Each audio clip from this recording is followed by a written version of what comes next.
Vous pouvez me soutenir en mettant un j'aime, en vous abonnant et en laissant un commentaire. C'est gratuit et cela m'encourage vraiment à continuer. Merci.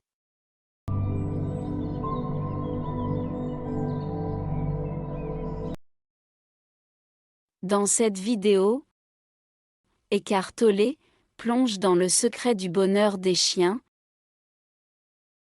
et dans son lien avec la compréhension et le dépassement de l'ego humain. En commençant par un regard léger sur les chiens et leur nature insouciante, Tolle explore les complexités de l'ego humain, nous enseignant de précieuses leçons sur la façon d'être plus présent et plus joyeux. Vous percevez le monde et le jugez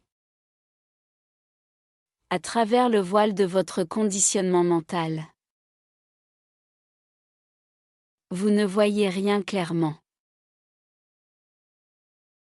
Quelle horrible façon de vivre, de dire que je me hais. C'est bien mieux de s'aimer soi-même.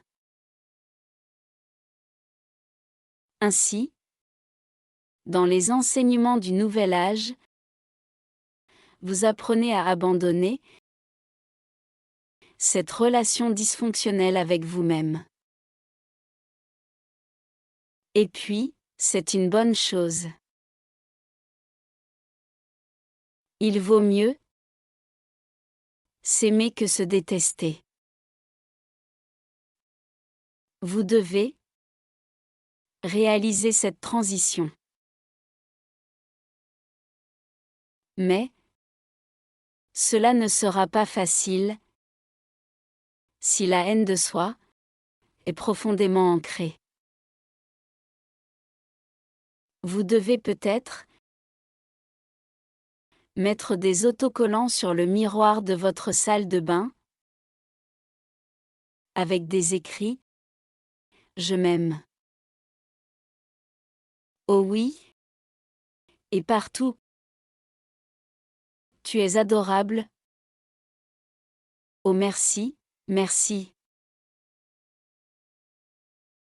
En revanche, c'est une étape transitoire, pas l'étape finale. Car, parfois le nouvel âge pense que c'est une étape finale. C'est une belle étape de transition, qui est en réalité de l'étape de l'éveil. C'est-à-dire que vous commencez à abandonner votre relation avec vous-même afin de pouvoir être simplement vous-même. Et vous devez être dans le moment présent pour être vous-même. Ce qui veut dire que vous devez parfois apprendre en regardant un animal qui est. L'animal est à un stade pré-égoïque. Ce vers quoi nous nous dirigeons est une étape post-égoïque.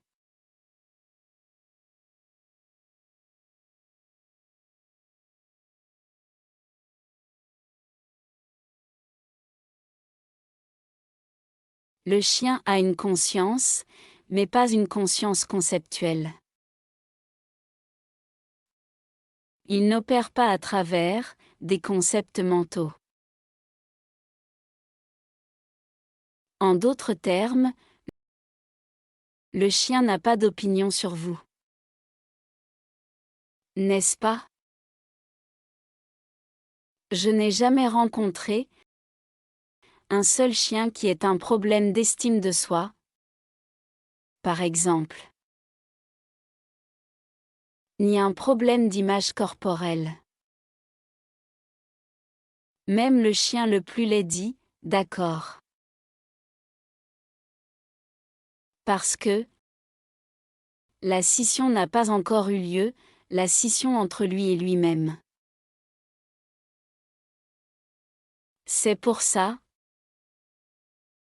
que le chien est souvent joyeux. Vous, la moindre chose, la moindre difficulté, parfois, vous vous en allez. Quand vous avez un chien, vous partez 10 minutes, et vous rentrez à la maison. Le chien agit comme si vous vous êtes absenté 10 ans. Il est tellement heureux, et le bonheur est un peu contagieux. Le bonheur du chien, c'est la queue qui remue. Pourquoi le chien est-il si heureux? Parce que le chien n'a pas de soi. Le chien est lui. Il est, tout simplement. Et puis la queue dit, la vie est belle. Si le chien pouvait dire quelque chose, il dirait, la vie est belle dans le moment présent.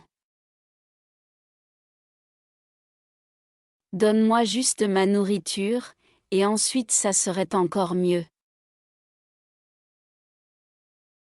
Les humains, ils aiment être avec leurs animaux, parce que cela leur donne un petit aperçu de transcendance de soi. Quand ils regardent le chien dans les yeux, ils ne sont pas jugés. Et ça fait du bien. Vous pouvez sentir, en regardant dans les yeux, vous pouvez sentir l'être du chien. Ce n'est qu'un exemple.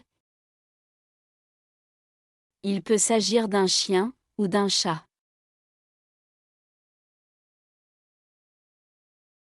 Ce que vous aimez vraiment chez le chien, ce n'est pas la surface extérieure, même si c'est beau au toucher et tout, oui. Mais, vous savez qu'il y a quelque chose que vous ne pouvez pas voir, et auquel vous vous identifiez lorsque vous regardez les yeux d'un chien. C'est l'essence du chien. Ce que vous aimez, c'est en fait la conscience du chien. Il n'a aucun ego. Il existe dans un état pré-égoïque. Vous aimez sa conscience. Et quand vous le regardez dans les yeux, que vous ressentez un petit peu, vous vous connectez un peu à cela en vous, pendant quelques secondes.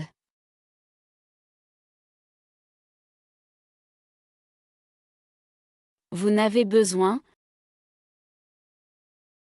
d'aucun mécanisme de défense, ni quoi que ce soit du genre, lorsque vous interagissez avec un chien.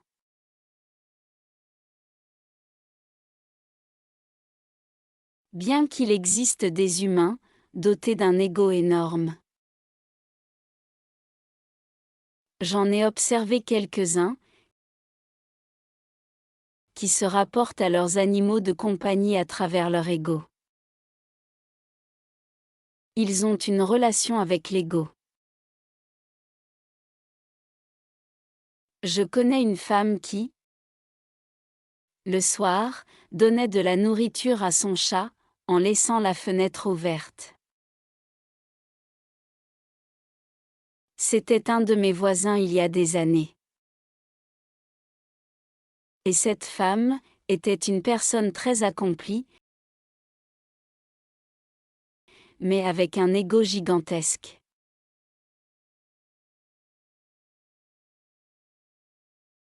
Elle mettait la nourriture pour son chat, et puis si le chat ne venait pas, parce que le chat a beaucoup de choses à faire dans le jardin. C'était l'heure du dîner pour le chat. Et elle a posé son assiette. Et comme elle était assise là, attendre que le chat vienne. 15 minutes se sont écroulées, alors elle a dit, « D'accord ». Ensuite elle fermait la fenêtre et disait, « S'il ne veut pas me voir, je ne veux pas le voir. » Oh mon Dieu, elle a une relation d'ego avec son chat.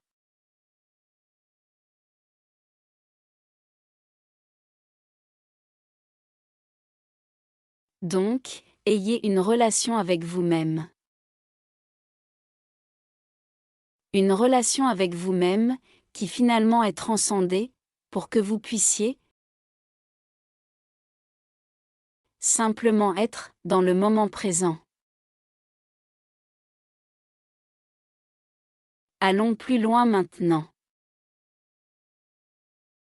Pour que dans le moment présent, qui est un portail vers l'état d'éveil de ce moment présent, et voyons qui, ou quoi, êtes-vous dans le moment présent. Sans référence à aucune pensée, sur qui vous êtes. C'est un indicateur intéressant.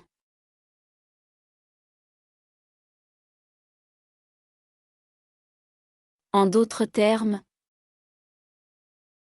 qu'est-ce que ça fait d'être soi-même, sans se souvenir de son passé, ou sans penser à l'avenir? Juste ce moment-là.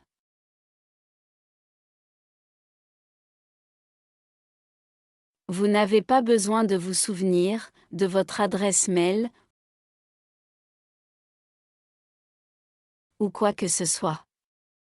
Ce n'est pas nécessaire maintenant, ni de ce que vous avez mangé hier.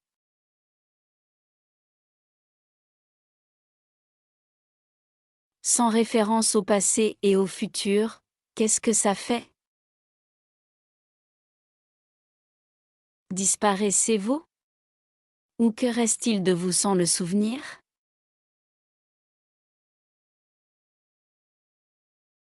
Le récit que vous décrivez habituellement comme votre vie,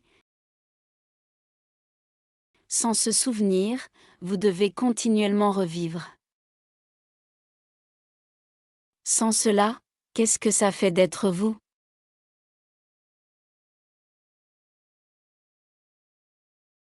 Je ne peux pas répondre à cela.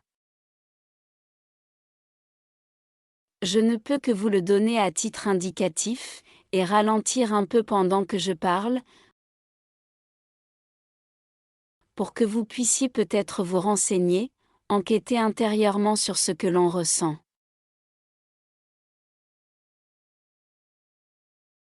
Quelle est la chose la plus essentielle dans votre identité? Est-ce que vous êtes toujours là, quand vous ne pensez pas à votre vie, comme maintenant?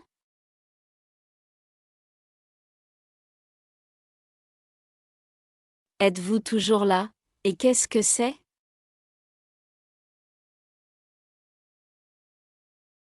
Je ne vais pas y répondre. Et je n'attends pas de réponse conceptuelle.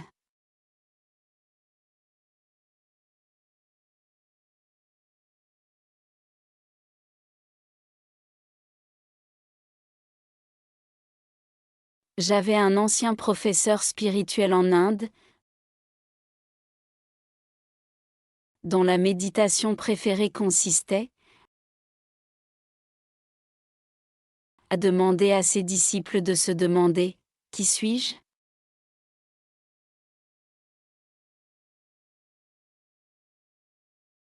Vous pouvez également vous demander « Qu'est-ce que je suis, qui, ou quoi ?» Qu'est-ce que je suis? N'y répondez pas verbalement.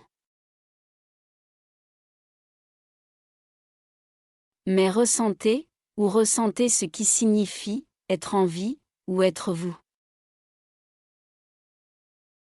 Que suis-je?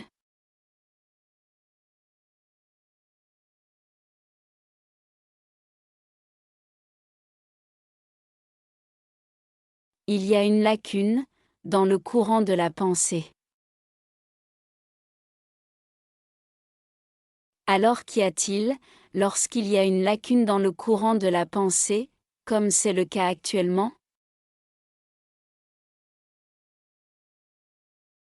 Et dans cet espace, il y a un silence, oui. On a aussi l'impression qu'il y a quelque chose là-bas, mais c'est difficile à décrire.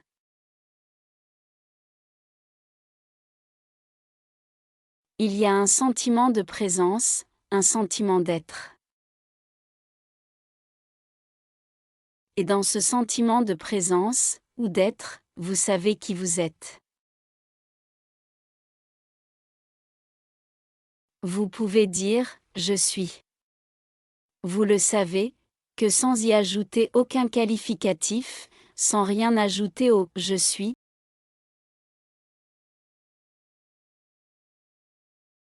c'est un pur sentiment d'être, qui est « je suis ». C'est très paisible. Vous avez besoin d'une vigilance pour le maintenir. Juste un petit moment. Sans vigilance, vous retomberez immédiatement dans le courant de la pensée.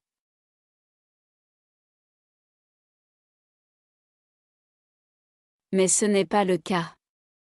Vous n'utilisez pas la volonté pour arrêter votre esprit pensant. Cela ne fonctionne pas vraiment. Alors, vous ne retenez pas votre souffle pour arrêter la pensée. Cela peut-être fonctionner un petit moment. Mais ensuite vous réfléchissez encore plus.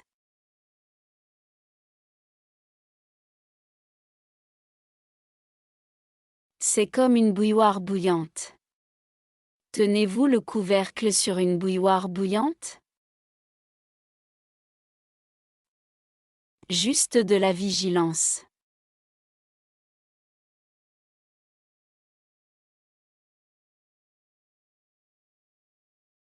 Alors Jésus a dit, comme je l'ai dit au début,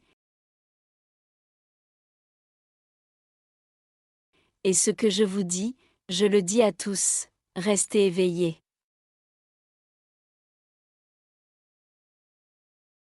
Dans certaines traductions, cela signifie, restez vigilants.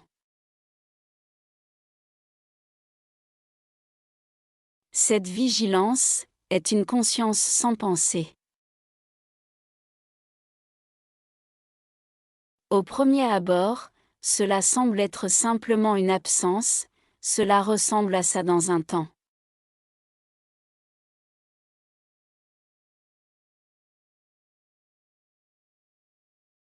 D'accord, le calme, on dirait l'absence de bruit, le calme intérieur.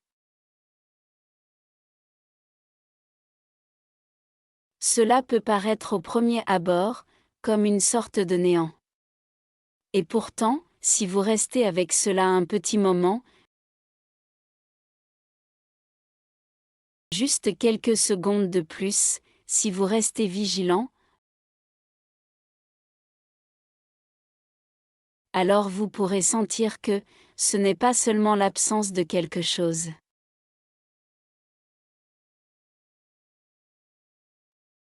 C'est aussi la présence de quelque chose. Mais, pas tant la présence de quelque chose, mais le sentiment de présence elle-même.